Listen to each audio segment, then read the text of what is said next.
रक्षाबंधन का त्योहार आते ही सबसे पहले याद आती है भाई की कलाई, राखी और मिठाई। रक्षाबंधन का त्योहार भाई बहन के प्रेम और स्नेह का प्रतीक माना जाता है। इस दिन अपने भाई की कलाई पर सभी बहनें राखी बांधती हैं, लेकिन क्या आप जानते हैं कि कुछ धार्मिक मान्यताओं के अनुसार भाई को राखी बांधने से पहले भगवान को राखी बांधने की परंपरा भी मानी जाती है।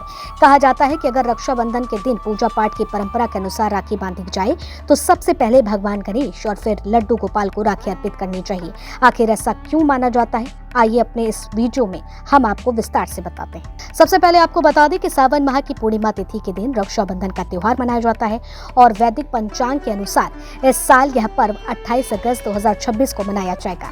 यह तो आप सभी जानते ही हैं कि रक्षाबंधन सिर्फ भाई बहन के प्रेम का त्योहार नहीं, बल्कि इसे धार्मिक और आध्यात्मिक दृष्टि से भी बेहद खास माना जाता है।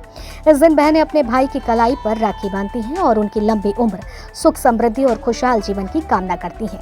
लेकिन धार्मिक मान्यताओं के अनुसार राखी बांधने का कर्म भी महत्वपूर्ण माना गया है। मान्यता है कि सबसे पहले भगवान गणेश को राखी बांधनी चाहिए। ऐसा इसलिए क्योंकि हिंदू धर्म में भगवान गणेश को प्रथम पूजनीय देवता माना जाता है। किसी भी शुभ कार्य की शुरुआत भगवान गणेश की पूजा से करने की परंपरा है। यही वजह है कि रक्षाबंधन के दिन भी कई लोग सबसे पहले गणेश जी को राखी अर्पित करते हैं। मान्यता है कि गणेश जी को राखी बांधकर बहन अपने परिवार और भाई के जीवन में आने वाली बाधाओं को दूर करने और सुख समृद्धि की प्रार्थना करती है। इसके बाद घर में स्थापित लड्डू गोपाल को राखी बांधने की परंपरा भी है। जिन घरों में लड्डू गोपाल की सेवा एक परिवार के सदस्य या बच्चे की तरह की जाती है, वहाँ उन्हें राखी बांधकर रक्षाबंधन की शुरुआत की जाती है। लड्डू गोपाल को राखी बांधते समय भक्त उनसे अपने परिवार की रक्षा, सुख शांति और समृद्धि की कामना करते हैं। और फिर इसके बाद आता है सबसे खास पल, भाई की कलाई पर राखी बांधने का। बहन भाई को तिलक लगाती है, आरती करती है और उसकी कलाई पर राखी बांधती है। इसके साथ ही भाई की अपनी बहन की रक्षा और हर परिस्थिति में उसका साथ देने का वचन देता है। यानी इस परंपरा में पहले भगवान से परिवार की मंगल कामना की जाती है और फिर भाई बहन के रिश्ते को प्रेम और विश्वास के धागे से मजबूत किया जाता है।